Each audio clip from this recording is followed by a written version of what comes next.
Well, last year, the governor announced a plan to fix every deficient bridge in the state by 2019.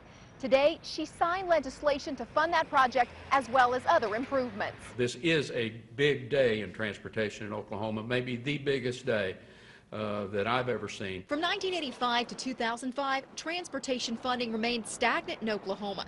In that time, our state's bridges became some of the worst in the nation. As of December, 706 were declared structurally deficient. The governor says the passage of House Bill 2248 and 2249 will change that by increasing funding to repair state roads and bridges from $41 million a year to nearly $60 million.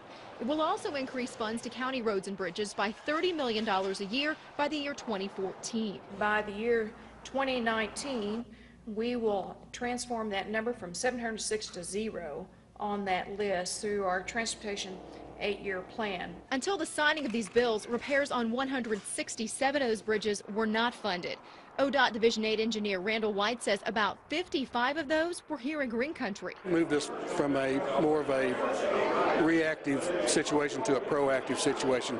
You know, we actually are going to be able to plan ahead, not just, wait for something to happen and have to react to it. That will transform Oklahoma into having some of the worst bridges in the nation, having some of the very best in the nation. Over the next 8 years, ODOT will work with private engineers and contractors to complete the goal.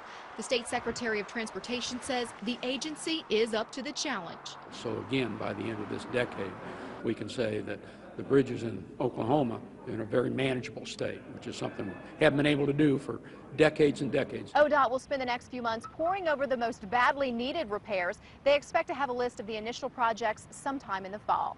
Reporting from Oklahoma City, Casey Roebuck, 2 News works for you.